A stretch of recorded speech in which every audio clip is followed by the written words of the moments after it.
Nah, yang pertama kita menggunakan kertas lakmus warna merah dan biru.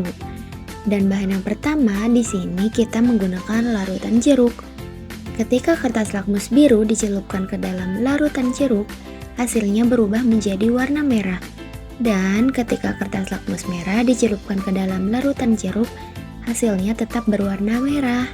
Tentunya menunjukkan bahwa larutan jeruk bersifat asam.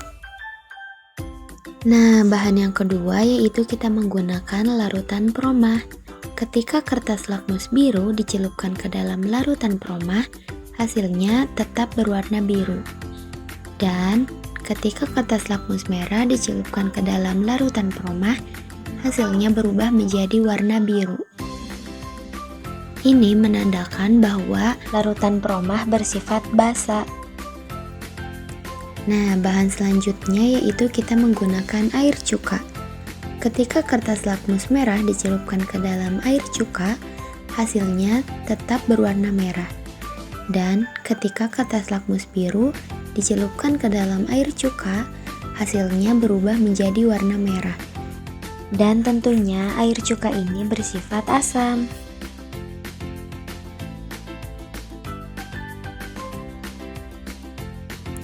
Yang keempat, kita menggunakan bahan deterjen. Yang pertama yaitu kita menggunakan kertas lakmus berwarna merah. Ketika kertas lakmus berwarna merah dicelupkan ke dalam deterjen, ia akan berubah warna menjadi warna biru. Dan ketika kita mencelupkan kertas lakmus biru ke dalam deterjen, ia akan tetap berwarna biru. Di sini menunjukkan bahwa larutan deterjen bersifat basa. Nah, di bahan kelima ini kita menggunakan sampo.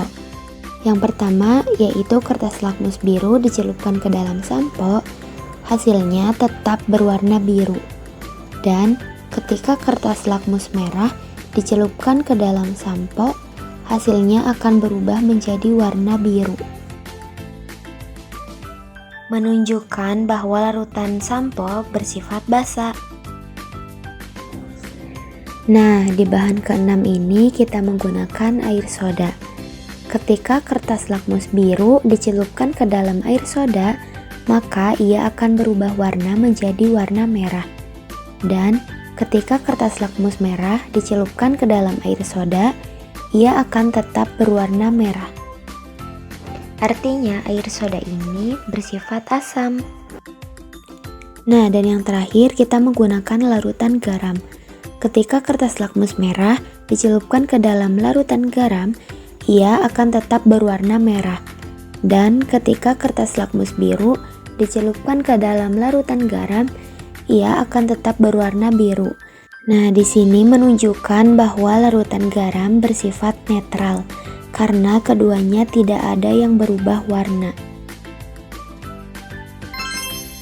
Nah, selanjutnya yang kedua yaitu kita menggunakan indikator universal atau kertas pH. Bahan yang pertama yaitu kita menggunakan soda.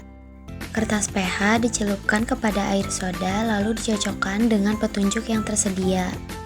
Di sini menunjukkan bahwa air soda memiliki pH 4,5 yang berarti bersifat asam. Selanjutnya di bahan kedua ini kita menggunakan deterjen. Seperti pada petunjuk sebelumnya, kita celupkan terlebih dahulu kertas pH ke dalam deterjen, lalu kita cocokkan dengan petunjuk.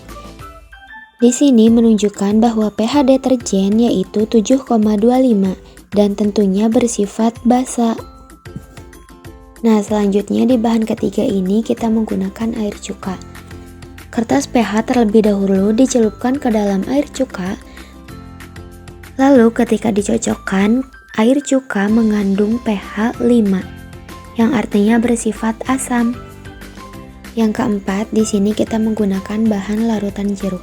Ketika kertas pH dicelupkan ke dalam larutan jeruk dan dicocokkan, ternyata larutan jeruk memiliki pH 5, yang artinya bersifat asam.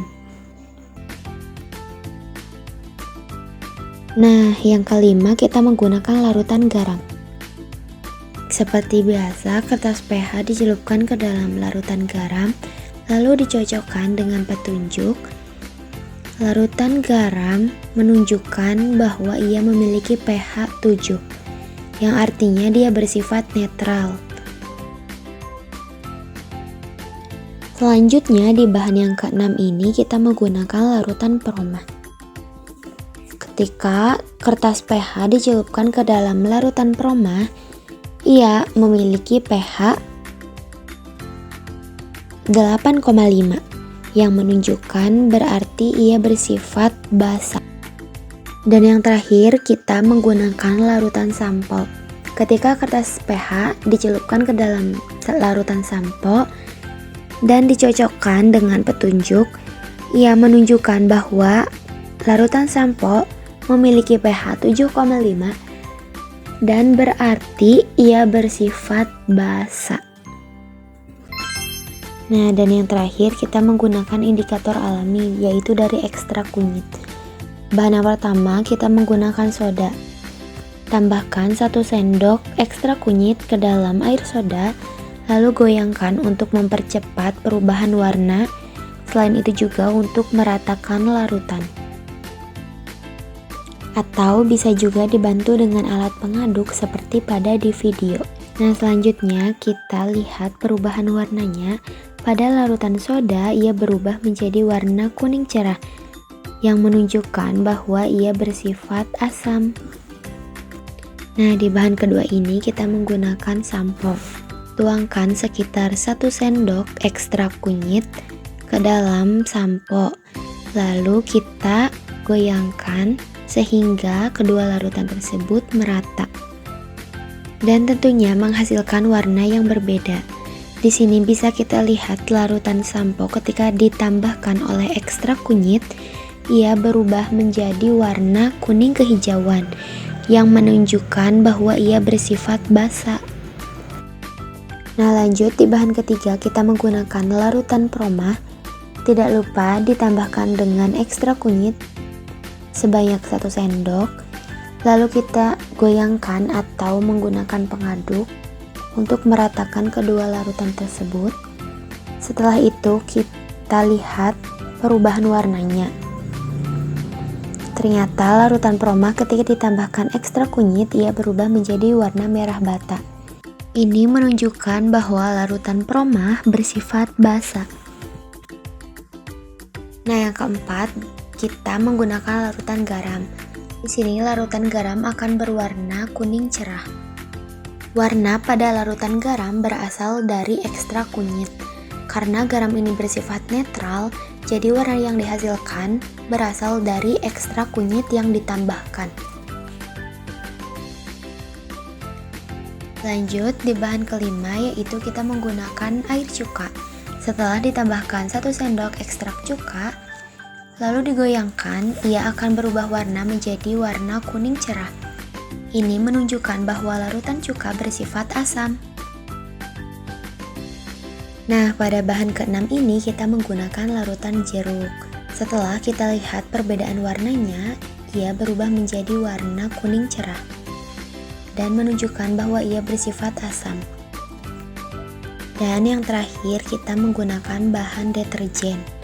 Setelah dimasukkan 1 sendok ekstrak kunyit ke dalam larutan deterjen, lalu kita aduk, warna yang dihasilkan pada larutan deterjen ini yaitu berwarna kuning pucat, sehingga ia bersifat basa.